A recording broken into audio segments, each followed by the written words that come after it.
Yeah, first I would like to say definitely there is a great potential for the Pakistan-made surgical instruments in China. And the problems which we are facing, number one is registration with CFDA, as already discussed. We are facing problem to get registered our products with CFDA, and this I think is the major barrier. But when we want to get registered our product with like NMPA, we need to have a Chinese agent, which is mandatory. And for most of the companies, I think it is very hard to find a Chinese agent, because the both companies, they don't know each other, they never have a business with each other, and to appoint such person which don't know you, and he will just charge you the money, and he will put his name in the application form. So, and even both, they don't know each other, and to hiring agent, the price is also very high. Jahangir Bajwa is the CEO of Amicus Enterprise. Amicus was established in 1970 as a surgical instruments manufacturing company. Since 2019, Mr. Bajwa has been trying to reach out to Chinese market, but he still faces some difficulties. Language barrier is always there, and I think Sialkot is the most of the industries, they are cottage and export oriented, and the surgical industry is also located at Sialkot.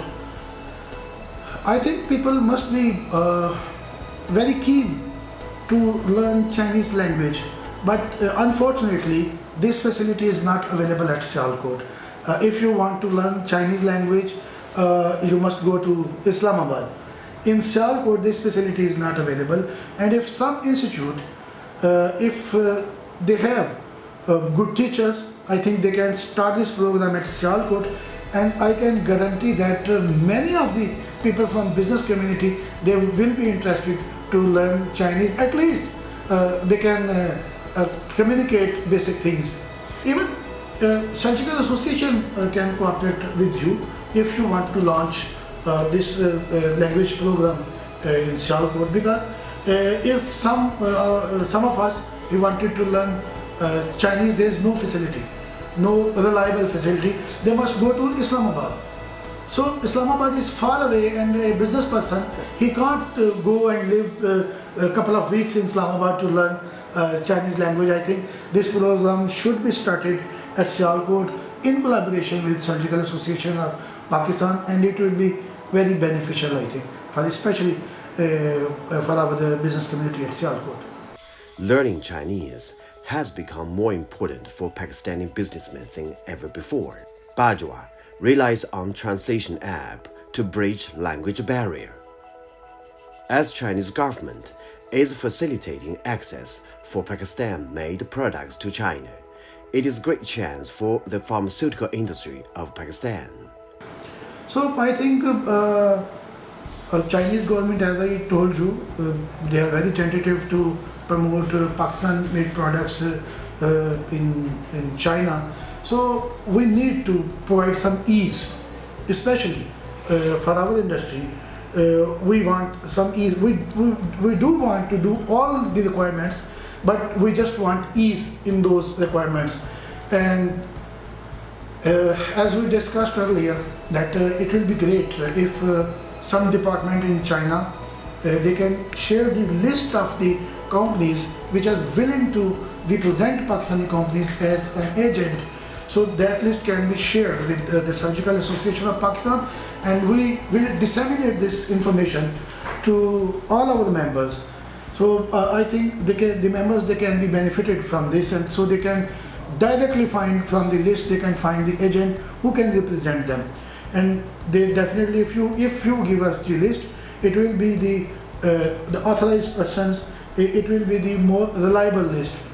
Otherwise, there may be some company which may not have the business license, and they may get the money from Pakistani companies, and they may not be able to represent them. So I think we should work on it, and we are ready to fulfill all requirements which they need to export our products to China, we are ready to do this process.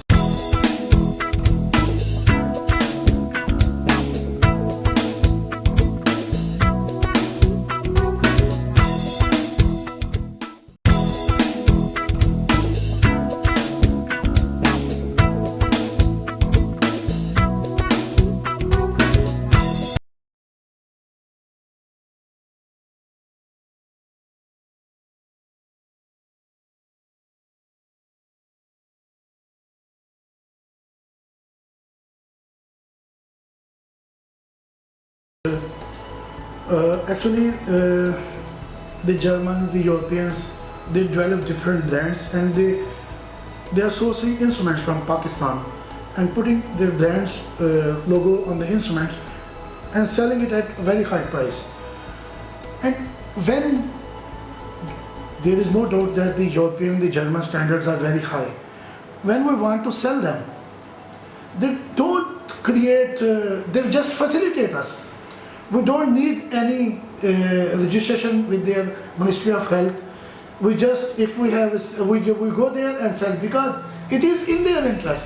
Because they buy from us, they facilitate us. And they are the major beneficiaries. And they put their logo and they sell it at very high price. So I think things should be made easier. So the Pakistani companies, they can enter the Chinese market, and when they have the direct connection with the Pakistani companies, definitely they can buy high quality instruments at a very, very reasonable price. And I talked to many of Chinese people last time when I was there, and they said that high quality Pakistani instruments, they are even far cheaper than the instruments which we are buying from Germany. And you know, I am doing business with some Chinese companies, and last time I had a meeting with them, and they were totally satisfied with our quality, and I am getting a good price from them. Even then, they said that if you can improve further, no problem, we can pay you more. Because if we buy these instruments from Germany or Europe, they are at very, very high price. Actually, visa policy is a policy matter which is, I think, mostly discussed by the two governments. Yes. I think the Ministry of Interior, they discuss about this. Because in past, I think, visa, it was more difficult, I think. It was issued by your Interior Ministry or like Chamber of Commerce.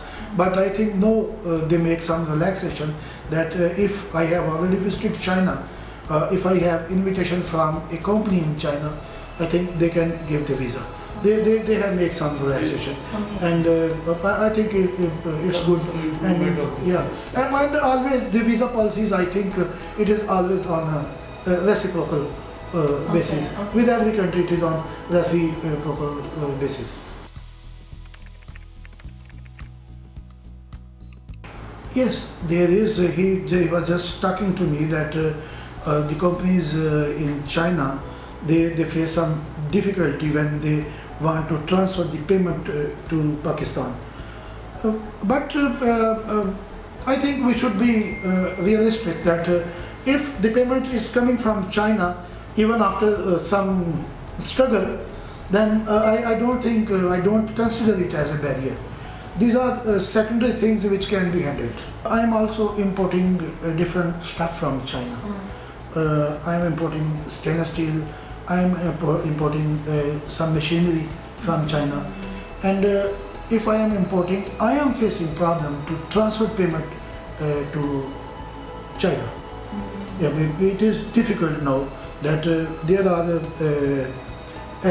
some dealers who are sitting, they were doing this job, but now it is difficult for them to transfer the payment to China.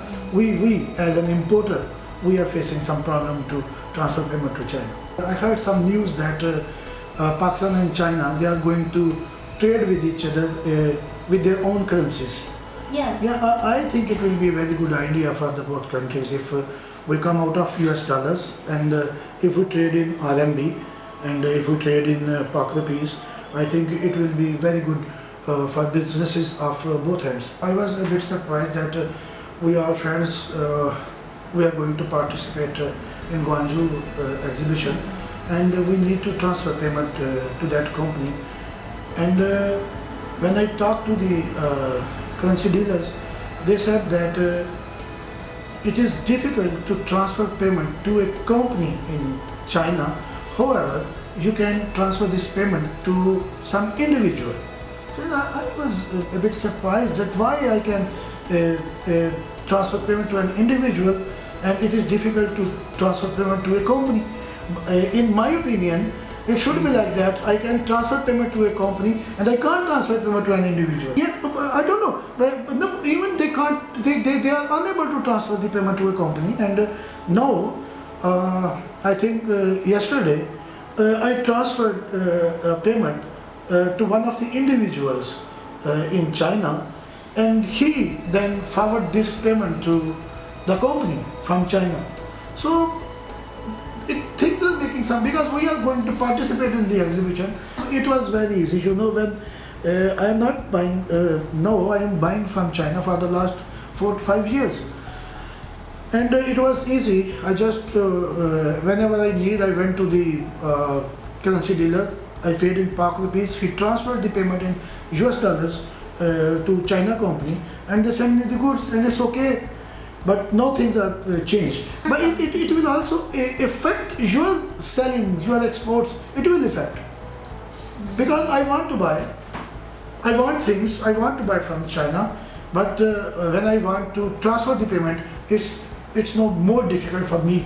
When I am sitting here, you know, if let's say XYZ, there is a company, I want to buy some product from him. If he send me the invoice, and if I submit that invoice to my bank that I want to buy these things from, they will send to the State Bank, and it is a very lengthy process to send to exchange money, to send the foreign currency to China through this banking process. And maybe after many days they will refuse that they can do this. So I need to go to the currency dealers which are doing this job. They already got the license from the government, and I pay them Pak rupees, and then they transfer to the Chinese companies, and after getting the money they will supply the goods to me. But in customs they are also making it difficult. They are asking how you transfer the money to that company. So things are making coming difficult nowadays, even if we want to buy from China. Despite these current difficulties, Bajwa says he believes there's a bright future of trade between China and Pakistan. I think there is no need if we have these two problems, if they are solved and we are happy and we are satisfied. So I may find then again what is the third one. And otherwise, whenever I go to China, I am more than happy. People are very cooperative. I always enjoy my visit to China, and business is there. And if I come over these problems, my company can do a good business, and like me, many other companies, they can have a good business in China.